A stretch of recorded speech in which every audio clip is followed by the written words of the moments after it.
Eu fiz algo que nunca imaginei que faria. Deixei ele se aproximar, sabendo que cada passo era um erro.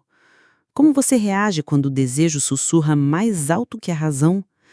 Meu nome é Ana, tenho 38 anos, sou casada há 12, vivo em uma cidade pequena onde todo mundo se conhece. Sou só uma mulher comum, com uma vida que parecia certinha, até ele aparecer. Minha vida é como um relógio que nunca para, mas também nunca me surpreende. Acorda cedo da manhã, preparo o café, levo os filhos para a escola, volto para casa, lavo louça, dobro roupa, passo aspirador. Meu marido, Carlos, é um homem bom, mas nosso casamento é como um livro que a gente esqueceu de virar as páginas. Ele chega tarde, cansado do trabalho, e a gente troca meia dúzia de palavras antes de dormir.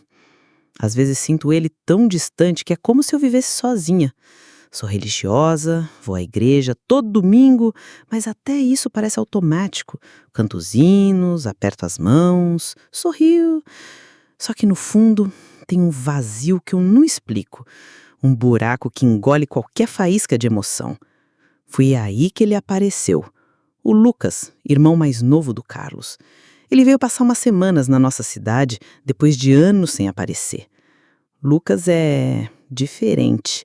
Tem 32 anos, solteiro, com aquele jeito de quem não se prende a nada.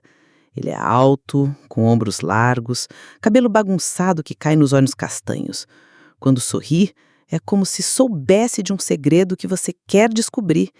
Ele tem um jeito de falar, pausado, olhando direto nos olhos, que faz você sentir que é a única pessoa no mundo. Quando chegou em casa para jantar, trouxe uma batafa de vinho e uma risada que encheu a sala. Eu não estava pronta para o jeito que ele me olhou, como se visse algo em mim que eu mesma tinha esquecido. Cada gesto dele, a forma como segura o copo, como inclina a cabeça quando escuta, parecia acender algo que eu nem sabia que ainda existia. Na primeira semana, era só gentileza. Lucas me ajudava a carregar sacolas do mercado, elogiava o jantar com aquele sorriso torto que parecia dizer mais do que as palavras. Ana, você cozinha como ninguém, ele disse uma noite, segurando meu olhar por um segundo a mais. Senti um calor subir pelo pescoço e desviei os olhos, rindo para disfarçar. Mas algo dentro de mim já estava acordando, como uma brasa que alguém sopra depois de muito tempo apagada. Ele começou a ficar mais em casa. Uma noite, Carlos teve que viajar a trabalho e Lucas se ofereceu para ajudar com as crianças. Depois que elas dormiram, sentamos no sofá, com um copo de vinho cada. A sala estava quieta, só o som do relógio na parede e o vento lá fora. Ele perguntou da minha vida, quis saber quem eu era antes de ser a esposa do Carlos. Ninguém me perguntava isso há anos. Falei do tempo que sonhava em viajar, pintar, viver algo maior. Ele ouvia com atenção, os olhos brilhando, e disse: "Você ainda pode, Ana. Você é especial." A palavra caiu como uma gota de chuva numa poça parada, espalhando ondas. Os dias seguintes foram uma dança perigosa. Ele passava por mim na cozinha, o braço roçando o meu enquanto pegava um copo.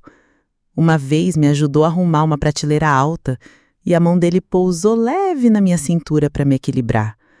Meu coração disparou e eu sabia que ele sentiu. Eu me pegava pensando nele enquanto dobrava a roupa, imaginando como seria se ele me puxasse de repente, se dissesse o que eu via nos olhos dele. Era errado, eu sabia. Eu sou casada, tenho filhos, vou à igreja, mas cada vez que ele estava por perto, a culpa brigava com uma eletricidade que corria na minha pele.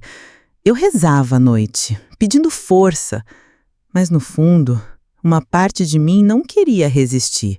Era uma sexta-feira à noite. Carlos ainda estava viajando e as crianças dormiam na casa da minha irmã. Lucas disse que ia embora no dia seguinte e algo em mim se apertou, como se o tempo estivesse escapando. Ele sugeriu cozinharmos juntos.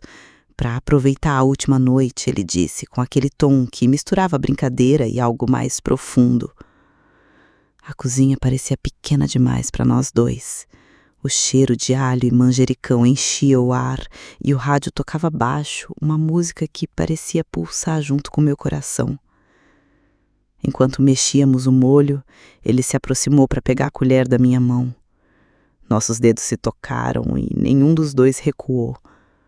O silêncio caiu pesado, só o som da chama do fogão e da nossa respiração. Ele me olhou e havia uma pergunta nos olhos dele, uma que eu não queria responder com palavras. Ana, ele murmurou, e a voz era como um toque. Antes que eu pudesse pensar, ele segurou meu rosto com as mãos quentes e seus lábios encontraram os meus. Foi como cair num abismo quente, macio, onde o mundo inteiro desapareceu.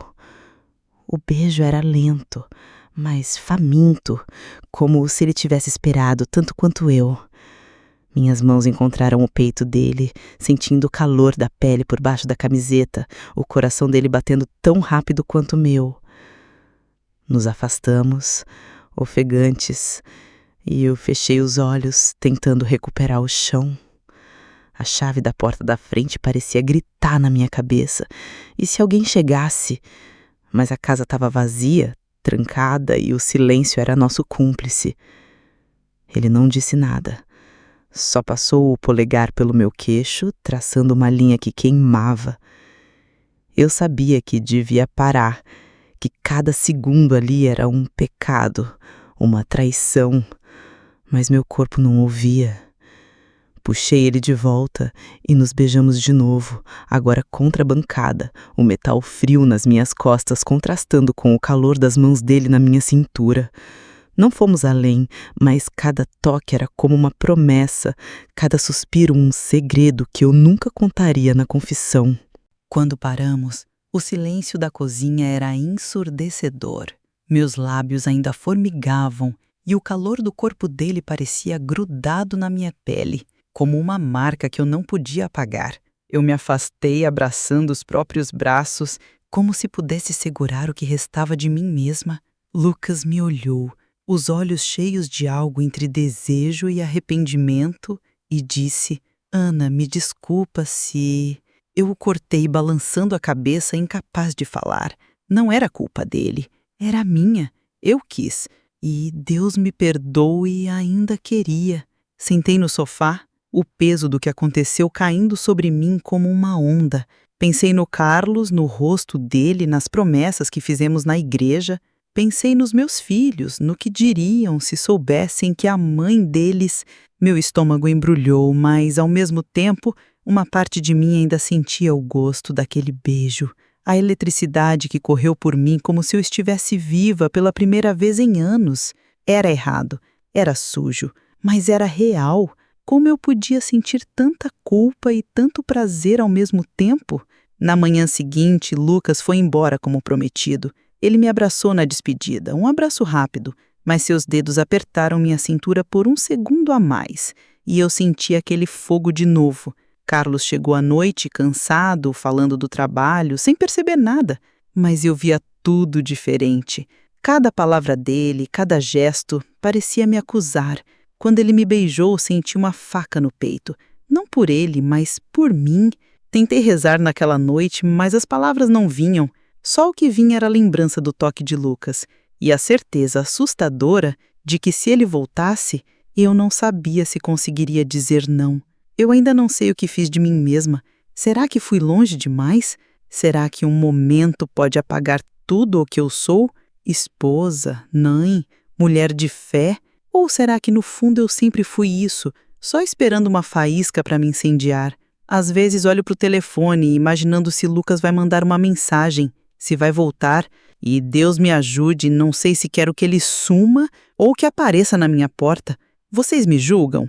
Conseguiriam dizer não sentindo o que eu senti?